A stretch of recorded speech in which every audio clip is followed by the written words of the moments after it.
불경에 이르기를 이 세상 숨쉬는 모든 중생은 본래 부처의 성품을 지니고 있다 하였습니다. 허나 우주의 이치 속에서 음과 양은 엄연히 구별되는 법이며 복덕과 화근 또한 서로 의지하여 나타나는 법입니다. 이 광활한 세상에는 만물이 저마다의 영성을 지니고 살아가고 있으나 모든 생명이 사람과 한 지붕 아래에서 살아가기에 적합한 것은 결코 아닙니다. 개 중에는 겉보기에 해가 없어 보이고 심지어 사랑스러워 보이는 동물들도 덜어 있습니다. 그러나 그들 중 일부는 태생적으로 깊고 무거운 음기를 품고 있어 일단 사람의 거처에 발을 들이게 되면 마치 불행의 수문을 활짝 열어젖히는 것과 같아집니다. 그로 인해 집안에 쌓인 복과 덕이 마치 흐르는 물처럼 빠르게 빠져나가게 되는 것입니다. 세상 사람들은 이러한 이치를 알지 못한 채 그저 사랑으로 만물을 기르는 것이야말로 선한 행동이라 여기곤 합니다. 허나 어떤 생명은 사람의 기운과 상극을 이루어 함께 거처하면 반드시 재앙을 불러온다는 사실을 간과하고 있습니다.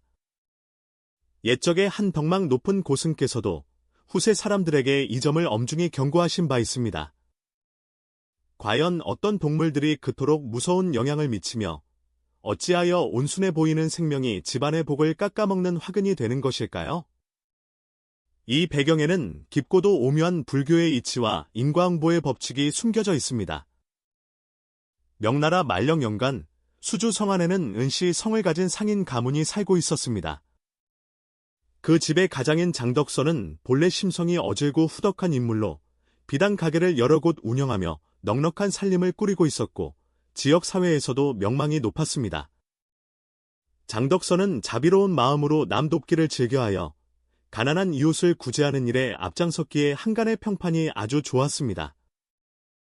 그에게는 장지명이라는 외동아들이 있었는데 당시 나이가 25으로 총명하고 배움을 좋아하여 부친의 사랑을 독차지하고 있었습니다.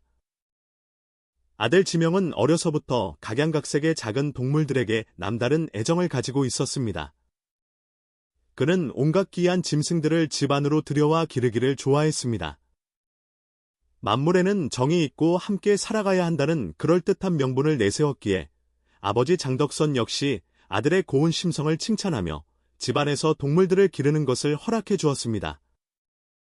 처음에는 장씨 가문의 사업이 날로 번창하고 가세가 불길처럼 일어났기에 장덕선은 아들의 자비로운 마음 덕분에 하늘이 굽어 살피신 것이라 여기며 흐뭇해하곤 했습니다.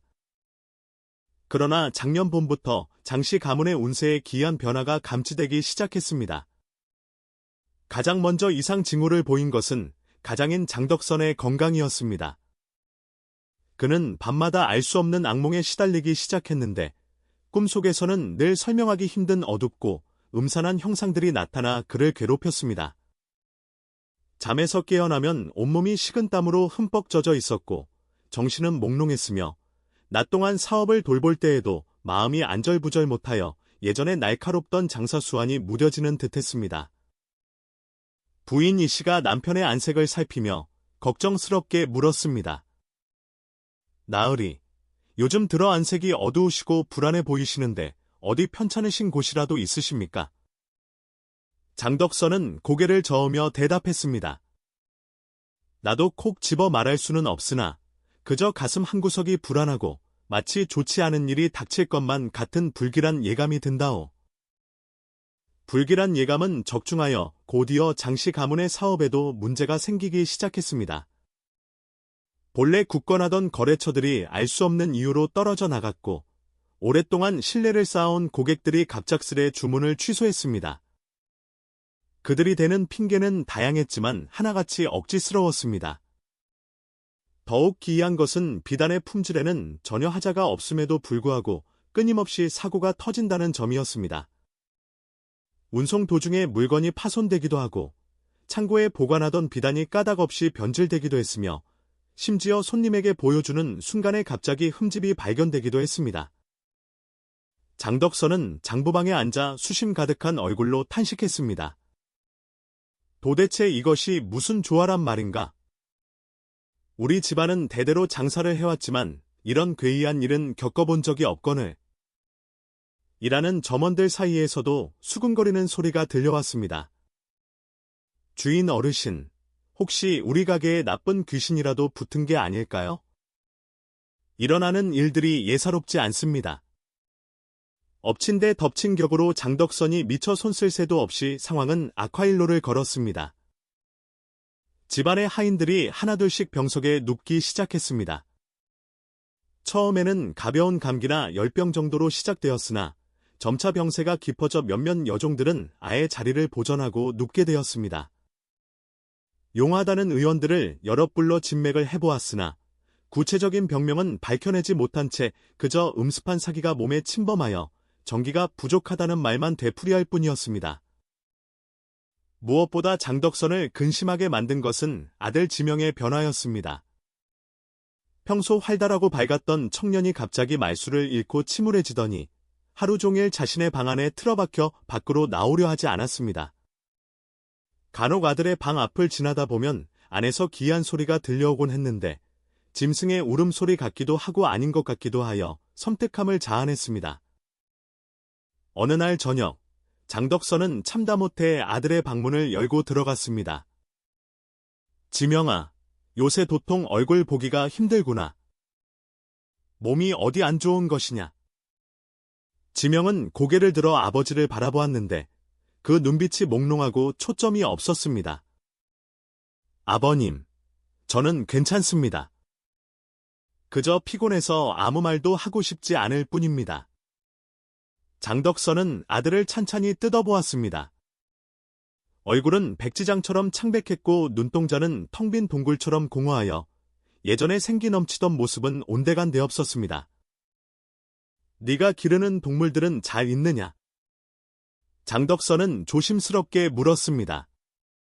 방 안에는 꽤 많은 동물들이 있는 듯했으나 어두워서 문가에서는 정확히 무엇인지 식별하기 어려웠습니다.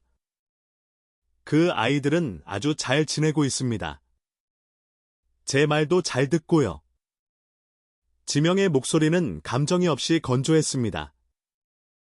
저는 사람보다 이 아이들과 함께 있는 편이 훨씬 마음이 편안합니다. 이 말을 들은 장덕선은 가슴이 철렁 내려앉았습니다. 아들의 상태가 정상이 아님을 직감했지만 도대체 무엇이 문제인지 짚어낼 수가 없었습니다. 시간이 흐를수록 장씨 집안의 형편은 걷잡을 수 없이 기울었습니다. 반년도 채 지나지 않아 세 군데의 비단 가게가 연달아 문을 닫았고 수십 년간 쌓아온 가사는 거의 바닥을 드러냈습니다. 더욱 무서운 일은 장덕선 본인마저 병석에 눕게 된 것입니다. 그는 하루 종일 혼몽한 상태로 지내며 정신을 차리지 못했습니다. 부인 이 씨는 집안의 몰락을 지켜보며 애가 타들어갔습니다.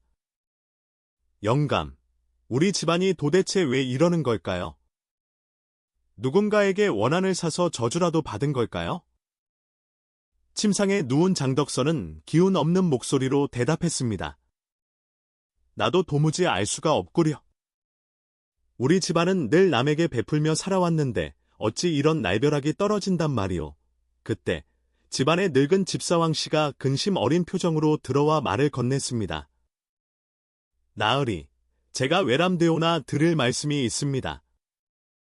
왕서방, 자네는 우리 집에서 평생을 함께한 사람이니 무슨 말이든 해보게. 장덕선은 힘겹게 몸을 일으켰습니다. 왕 집사는 잠시 망설이다가 입을 열었습니다. 나으리, 제 좁은 소견으로는 집안의 이 모든 병고가 도련님 방에서 기르는 짐승들과 관련이 있는 것 같습니다. 동물이라니? 장덕선이 의아해하며 되물었습니다. 지명이가 기르는 것들이야 그저 작은 짐승들일 뿐인데 그게 무슨 해가 된단 말인가. 왕 집사는 목소리를 낮추어 속삭였습니다. 나으리, 곰곰이 생각해 보십시오. 우리 집안에 오한이 닥치기 시작한 시점이 언제입니까?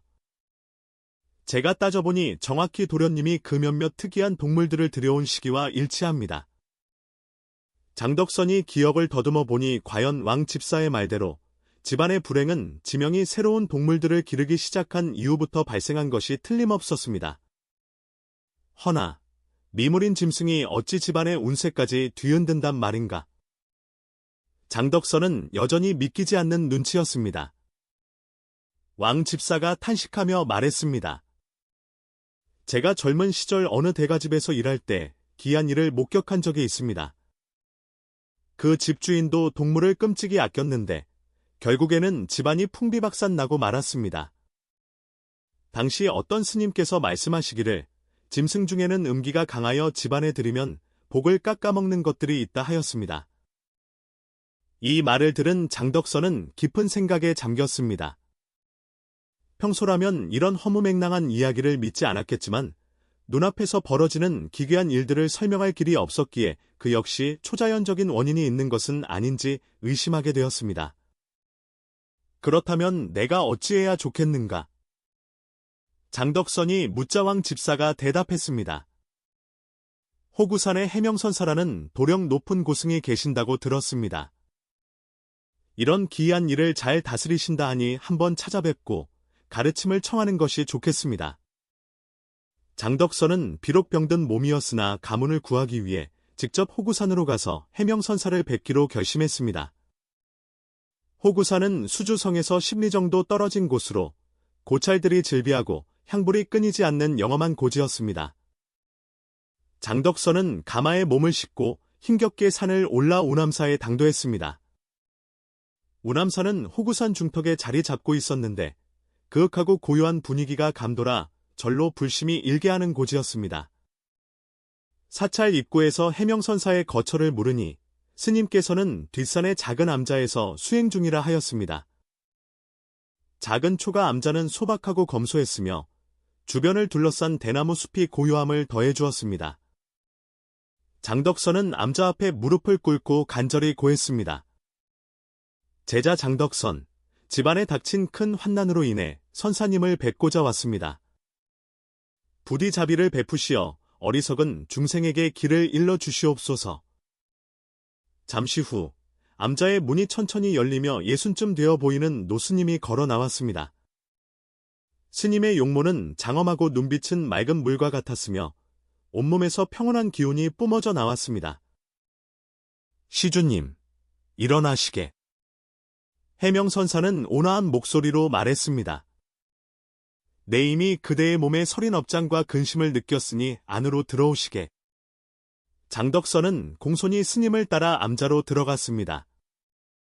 방 안은 방석 하나와 작은 탁자, 그리고 경전 몇 권이 전부일 정도로 단출했으나 그 기운은 엄숙하고 신성했습니다. 스님, 근래 저희 집에 괴이한 일들이 끊이지 않습니다. 가업은 기울고 식솔들은 병들어가니 제자는 어찌해야 할지 모르겠습니다. 장덕선은 집안의 사정을 낱낱이 털어놓았습니다. 해명선사는 묵묵히 듣고 있다가 때로는 고개를 끄덕이고 때로는 미간을 찌푸리더니 이야기를 다 듣고 나서는 한참 동안 눈을 감고 깊은 생각에 잠겼습니다. 시주님, 댁의 사정은 참으로 기이하군요. 선사가 눈을 뜨며 엄숙하게 말했습니다. 듣자 하니 이는 예사로운 불운이 아닙니다. 필시 특별한 원인이 있을 것입니다. 부디 가르침을 주십시오. 장덕선이 다급하게 매달렸습니다. 내 관찰하건대 댁내 집안의 음기를 불러 모으는 근원이 있는 듯합니다. 선사가 말했습니다. 그 음기가 집안의 정기와 복을 갉아먹어 온갖 재앙을 부르는 것입니다. 장덕선은 왕 집사의 말을 떠올렸습니다. 스님, 저희 집사가 제 아들이 기르는 짐승들 때문일지도 모른다 하였는데 과연 그럴 가능성이 있습니까? 해명선사의 표정이 더욱 진지해졌습니다. 동물이라?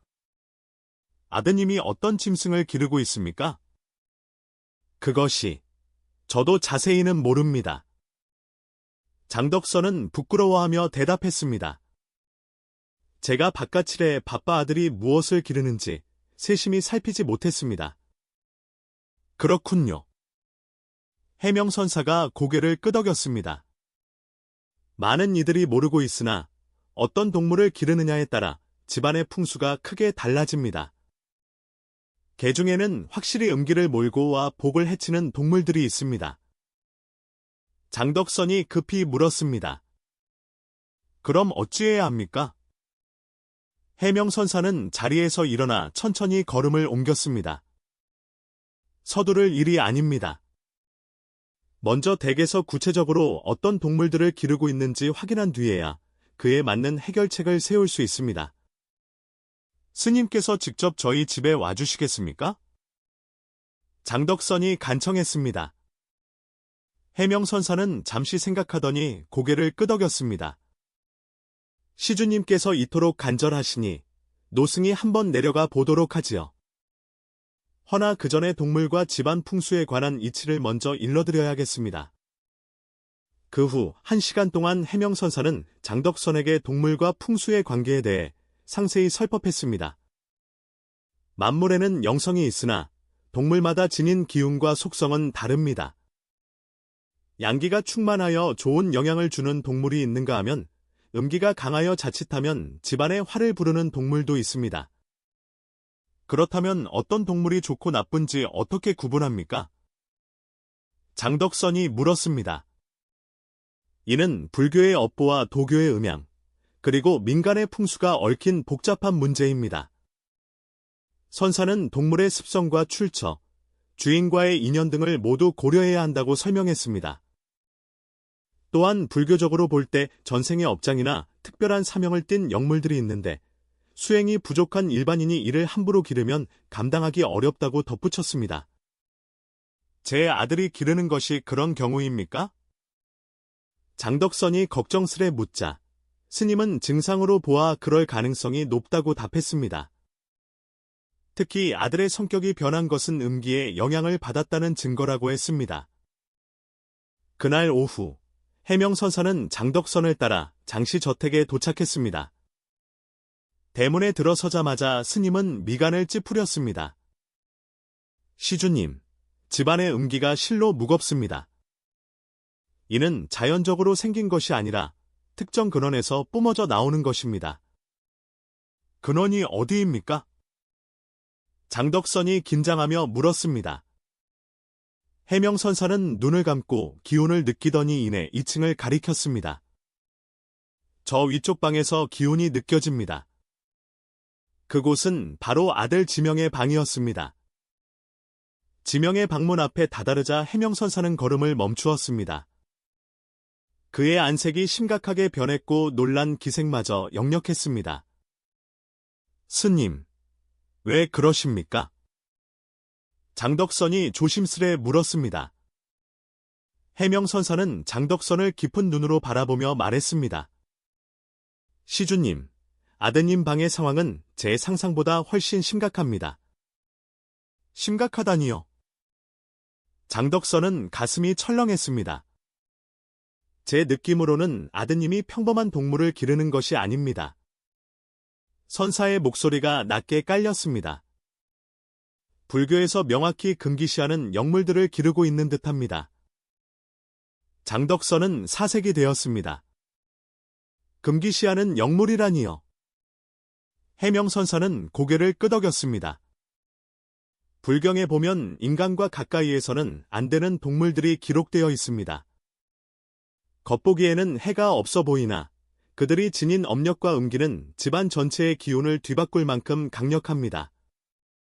그럼 당장 어찌해야 합니까? 장덕선이 발을 동동 구르자 선사는 침착하게 말했습니다. 일단 들어가서 확인부터 해야 합니다. 동물의 특성에 따라 대처하는 방법이 다르기 때문입니다. 그때 방문이 열리고 지명이 나왔습니다. 아버지와 스님이 서 있는 것을 본 그는 긴장한 기색이 역력했습니다. 아버님, 이 스님은? 지명의 목소리가 떨렸습니다. 지명아, 이분은 호구산의 해명선사시다. 우리 집안일을 의논드리기 위해 모셔왔다. 해명선사는 지명을 찬찬히 살폈습니다. 청년의 안색은 좋지 않았고 눈빛에는 알 수 없는 그늘이 드리워져 있었습니다. 작은 시주님, 노승희 방을 좀 둘러봐도 되겠습니까? 해명선사가 온화하게 청하자 지명은 망설이다가 마지못해 고개를 끄덕였습니다. 해명선사가 방으로 들어서고 장덕선이 뒤따랐습니다. 방 안에 들어선 순간 해명선사는 눈앞의 광경에 할 말을 잃었습니다. 방 안에는 실로 다양한 동물들이 있었는데 전체적인 분위기가 몹시 음산했습니다. 조명은 어두침침했고 공기 중에는 불안한 기운이 떠돌았습니다. 더욱 놀라운 것은 불교에서 그 많은 동물들이 버젓이 자리를 차지하고 있다는 사실이었습니다. 작은 시주님, 해명선사가 엄한 목소리로 지명을 불렀습니다. 자네는 자신이 기르는 이 동물들이 무엇을 의미하는지 아는가? 지명은 고개를 숙이며 기어들어가는 목소리로 답했습니다. 그저 귀엽고 영물 같아서 길렀을 뿐입니다. 귀엽고 영리하다 해서 다 길러도 되는 것은 아니네. 선사가 말했습니다. 영성이 강하기 때문에 오히려 사람과 가까이에서는 안 되는 것일세. 장덕선은 옆에서 가슴을 졸이며 물었습니다. 스님, 제 아들이 도대체 무엇을 기르고 있는 겁니까? 해명선사는 방을 둘러보다가 구석에 우리들의 시선을 고정했습니다. 그의 표정이 굳어졌습니다. 시주님, 아드님은 불경에 기록된 금기 동물들을 기르고 있습니다. 이들은 비록 직접 해를 끼치지는 않더라도 그 몸에 지닌 업과 음기로 인해 집안에 막대한 피해를 줍니다. 구체적으로 어떤 것들입니까?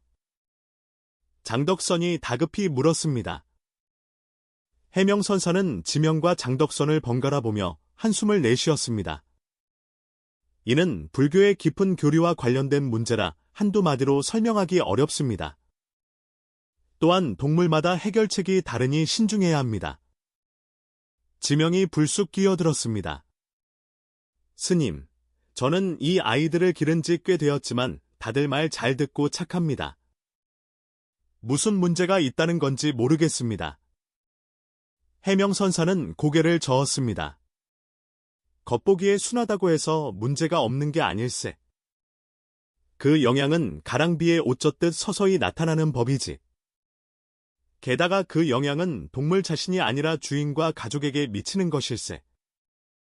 장덕선은 최근 집안에 닥친 재앙들을 떠올리며 등골이 서늘해짐을 느꼈습니다. 스님, 그럼 지금부터 어찌해야 합니까? 우선 동물의 종류와 출처를 확인해야 합니다. 해명선사가 말했습니다. 그리고 불법에 따라 적절한 천도와 방생 절차를 밟아야 하네. 이는 꽤 시간이 걸리는 일일세. 해명선사는 방 안의 동물들을 하나하나 살피며 지명에게 꼬치꼬치 캐물었습니다. 조사를 마친 스님의 얼굴은 더욱 어두워졌습니다. 상황이 예상보다 심각합니다.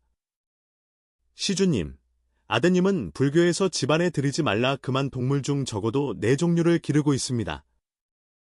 이들은 사음수, 나 불리는데 음기를 모으고 복을 소멸시키는 존재들입니다. 장덕선은 몸을 떨며 물었습니다. 4가지나요? 그것들이 무엇입니까? 해명선사는 잠시 말을 멈추고 방 안을 둘러보다가 비장한 표정으로 장덕선을 바라보았습니다. 시주님, 진정 그 4가지 동물의 정체를 알고 싶으십니까? 스님의 목소리에는 경고의 빛이 서려 있었습니다. 장덕선은 주저없이 고개를 끄덕였습니다. 가문을 살리기 위해서라면 어떤 무서운 진실이라도 마주하겠습니다. 해명선사는 깊은 한숨을 쉬며 말했습니다. 그렇다면 말씀드리지요. 허나 이 비밀을 알게 되면 시주님께서도 책임을 지셔야 합니다. 불법에 따라 이 동물들을 처리해야 하며 훗날 같은 고통을 겪는 이들을 도와야 합니다. 제자가 모든 책임을 지겠습니다. 장덕선이 엄숙히 맹세하자 해명선사가 입을 열었습니다. 불교 밀종의 경전인 엄력가목록에 따르면 집안에서 절대 길러서는 안 될 4가지 동물이 있습니다. 첫 번째는 바로 검은 고양이입니다. 검은 고양이요? 장덕선과 지명이 동시에 소리쳤습니다. 지명의 얼굴이 하얗게 질렸습니다. 그의 방에는 칠흑같이 검은 고양이 한 마리가 있었기 때문입니다. 해명선사는 고개를 끄덕였습니다. 불교에서는 검은 고양이를 이승과 저승을 잇는 사자로 봅니다. 민간에서는 때로 길조로 여기기도 하나 불교적 관점에서는 과도한 음기를 품고 있어 보통 사람이 보지 못하는 영체를 보며 떠도는 혼령을 불러들입니다.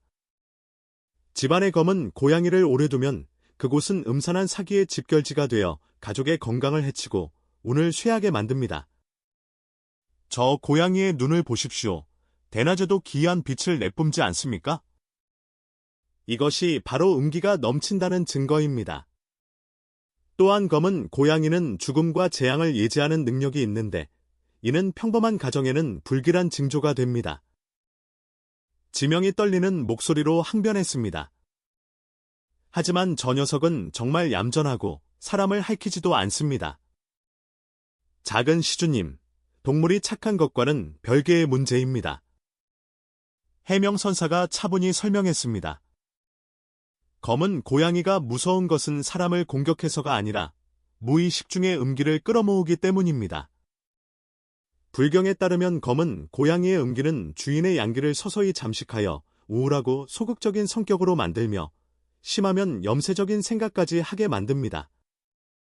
또한 재물운을 막아 사업을 망치게도 하지요. 장덕선은 자신의 증상과 딱 맞아떨어지는 말에 전율했습니다. 두 번째 동물은 무엇입니까? 해명선사가 이어서 말했습니다. 두 번째는 뱀입니다. 특히 독이 있거나 덩치가 큰 뱀은 더욱 위험합니다. 뱀은 불교에서 복잡한 상징을 갖지만 가정에서 기르는 뱀은 대개 부정적인 영향을 줍니다. 스님은 유리상자 안에 따리를 튼 알록달록한 뱀을 가리켰습니다. 뱀은 냉혈동물이라 음산하고 차가운 기운이 매우 강합니다.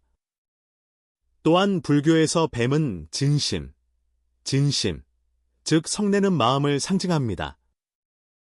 뱀과 오래 있으면 사람의 성격이 난폭해지고 화를 잘 내게 되어 인간관계가 파탄납니다. 더 무서운 것은 뱀의 보복 심리입니다. 자칫하면 주인에게 혈광지제, 피를 보는 재앙을 입힐 수도 있습니다. 혈광지제라니요. 장덕선이 숨을 들이켰습니다. 그렇습니다. 뱀은 원한을 깊이 새기고 오래 기억합니다. 인공적으로 길렀다 해도 야성과 공격성은 남아있어 주인이 소홀하면 언제든 해를 가할 수 있습니다. 또한 뱀의 음기는 다른 사악한 것들을 불러들여 집안을 악령의 소굴로 만들 수도 있습니다. 장덕선은 최근 자신이 부쩍 가족들에게 짜증을 내고 화를 참지 못했던 것을 떠올리며 공포에 질렸습니다. 세 번째는 무엇입니까? 장덕선이 마른 침을 삼키며 물었습니다. 세 번째는 박쥐입니다. 민간에서는 박쥐복, 복, 자가복복, 복, 자와 발음이 같아 길상으로 여기기도 하지만 불교에서 박쥐는 음기가 가장 강한 동물 중 하나입니다. 스님은 천장에 매달린 특수 우리를 가리켰습니다. 그 안에는 박쥐 몇 마리가 있었습니다. 박쥐는 어둡고 습한 곳에 살며 밤에만 활동하니 음사한 기운이 가득합니다. 게다가 박쥐는 부정적인 에너지장을 감지하는 능력이 탁월하여 집안에 두면 음기를 증폭시키는 역할을 합니다. 집 전체가 음산한 기운으로 뒤덮이게 되는 것입니다. 또한 박쥐는 불교에서 야차나 귀신의 화신으로 여겨지며 질병과 죽음과 밀접한 관련이 있습니다. 박쥐를 가까이 하면 면역력이 떨어져 원인 모를 병에 시달리게 되고 정신적으로 예민해져 환각이나 공포에 시달리기 쉽습니다. 장덕선은 하인들이 시름시름 앓고 자신도 정신이 몽롱했던 이유를 그제야 깨달았습니다. 그럼 마지막 네 번째는 무엇입니까? 장덕선이 떨며 물었습니다. 그는 이미 짐작하고 있었습니다. 해명선사의 표정이 더없이 무거워졌습니다.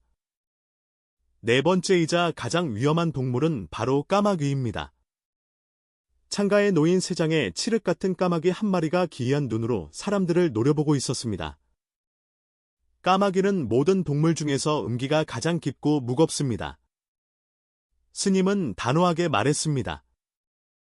그들은 저승사자의 심부름꾼으로 죽음의 소식을 전하는 존재입니다. 불교에서는 까마귀를 업보가 가장 두터운 새라 하여 수많은 원한과 죽음의 기운을 짊어지고 있다고 봅니다. 해명선사가 3장 가까이 다가가자 까마귀가 찢어질 듯한 소리로 울어댔습니다. 들리십니까? 저 울음소리에는 불길한 징조가 가득합니다. 까마귀 울음은 사신을 부르고 산 사람을 저주하는 힘이 있습니다. 집안에 까마귀를 두는 것은 움직이는 무덤을 모셔두는 것과 같아 온 가족이 죽음의 그림자 아래 살게 됩니다. 또한 까마귀는 가족의 죽음을 예지하는 능력이 있어 녀석이 자주 울면 곧 초상이 날 징조입니다. 오래 기른 사람은 까마귀의 사기에 전염되어 수명이 줄거나 비명 행사할 수도 있습니다. 이 모든 설명을 듣고 나서야 장덕선은 집안의 병고가 왜 일어났는지 완전히 이해했습니다. 지명의 방에 있는 이 4가지 동물이 바로 스님이 말씀하신 사음수였던 것입니다. 스님, 이제 저희는 어찌해야 합니까? 장덕선이 애원하듯 물었습니다. 해명선사는 잠시 생각하더니 말했습니다. 이들의 음기를 없애려면 각기 다른 처방이 필요합니다. 하지만 가장 중요한 것은 마음가짐입니다. 두렵다고 해서 이 동물들을 해쳐서는 안 됩니다. 그들 또한 생명이 있는 중생이며 단지 업보가 특수하여 사람과 살 수 없을 뿐입니다. 지명도 사태의 심각성을 깨닫고 물었습니다. 구체적으로 어떻게 해야 합니까? 해명선사가 일러주었습니다. 검은 고양이는 7일간 금강경을 읽어준 뒤 깊은 산속의 절로 보내 스님들의 천도를 받게 해야 한다. 보내기 전에는 집안 곳곳에 정화수를 뿌려 남은 음기를 씻어내야 하네. 뱀의 경우는 더 조심해야 하는데 먼저 지장경을 읽어 원한을 풀어주고 길이를 택해 사람 발길이 닿지 않는 깊은 산에 놓아주어야 한다. 이때 진심으로 사과하고 다시는 뱀을 기르지 않겠다고 맹세해야 하네. 박쥐는 밤에 특별한 의식을 치러야 한다. 향을 피우고 약사경을 읽어 병기와 사기를 없앤 뒤 인가에서 멀리 떨어진 동굴이나 숲으로 돌려보내야 하네. 가장 중요한 까마귀는 죽음의 기운이 강하니 처리가 까다롭다. 7일 동안 매일 108번씩 왕생주를 외워주고 맑은 물과 채식을 공양하여 존중을 표해야 한다. 그 후 절에 보내 고승에게 특별 천도제를 부탁하여 업장을 씻어주어야 하네. 이 과정에서 가족 모두가 7일간 불경을 외며 마음을 닦아야 하고 집안 내 귀퉁이에 불상이나 경전을 두어 결계를 쳐야 한다. 장덕선이 물었습니다. 그럼 언제쯤 운이 트이겠습니까? 스님이 답했습니다. 지시대로만 한다면 49일 후에는 음기가 완전히 사라질 것입니다. 그동안 꾸준히 염불하고 선행을 베풀어야 복이 빨리 돌아옵니다. 또한 동물들을 보낸 후 1년 동안은 어떤 반려동물도 들이지 말고 기운을 안정시켜야 합니다. 훗날 동물을 기르고 싶다면 금붕어나 고운 노래를 하는 새, 작은 강아지처럼 양기가 많은 것을 택하십시오. 해명선사는 이해를 돕기 위해 몇 가지 사례를 더 들려주었습니다.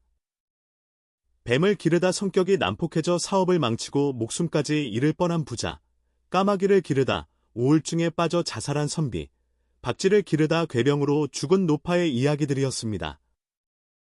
이 이야기를 들은 장덕선 부자는 뼛속 깊이 깨달음을 얻었습니다. 그들은 해명선사의 지도 아래 7일간의 정성 어린 의식을 치렀습니다. 놀랍게도 의식이 진행될수록 집안의 음산한 공기가 사라지고 평온함이 감돌기 시작했습니다. 지명의 얼굴에도 생기가 돌았습니다. 7일 후 그들은 4마리의 동물을 각각 산사, 깊은 계곡, 산속 동굴로 돌려보내고 까마귀는 절에 맡겨 천독해 했습니다. 이후 49일간 장씨 가족은 경전을 읽고 선행을 베풀며 지냈습니다. 그러자 기적처럼 집안의 운세가 피어났습니다. 장덕선의 건강이 회복되어 악몽이 사라졌고 사업장에는 다시 손님들이 몰려들었으며 하인들도 자리를 털고 일어났습니다. 저택 전체에 다시 활력이 넘쳤습니다. 49일이 지나 장덕선이 호구산을 찾아 감사 인사를 올리자 해명선사는 흐뭇해하며 말했습니다. 시주님의 경험은 불법의 신묘함을 증명합니다. 이제 이 이치를 알았으니 다른 이들을 돕는 데 쓰십시오. 장덕선은 깊이 고개 숙여 약속했습니다. 반드시 이 지혜를 전하여 다른 가정들이 같은 불행을 겪지 않도록 하겠습니다. 그 후 장덕선은 이 가르침을 평생 지키며 주변 사람들을 계도했고 자신의 경험담을 책으로 엮어 널리 알렸습니다. 아들 지명 또한 불교에 귀의하여 독실한 신자가 되었습니다. 이 오래된 지혜는 인연 있는 사람들 사이로 전해져 내려오며 무주로 인한 재앙을 막고 수많은 가정의 평안과 복을 가져다주는 등불이 되었습니다.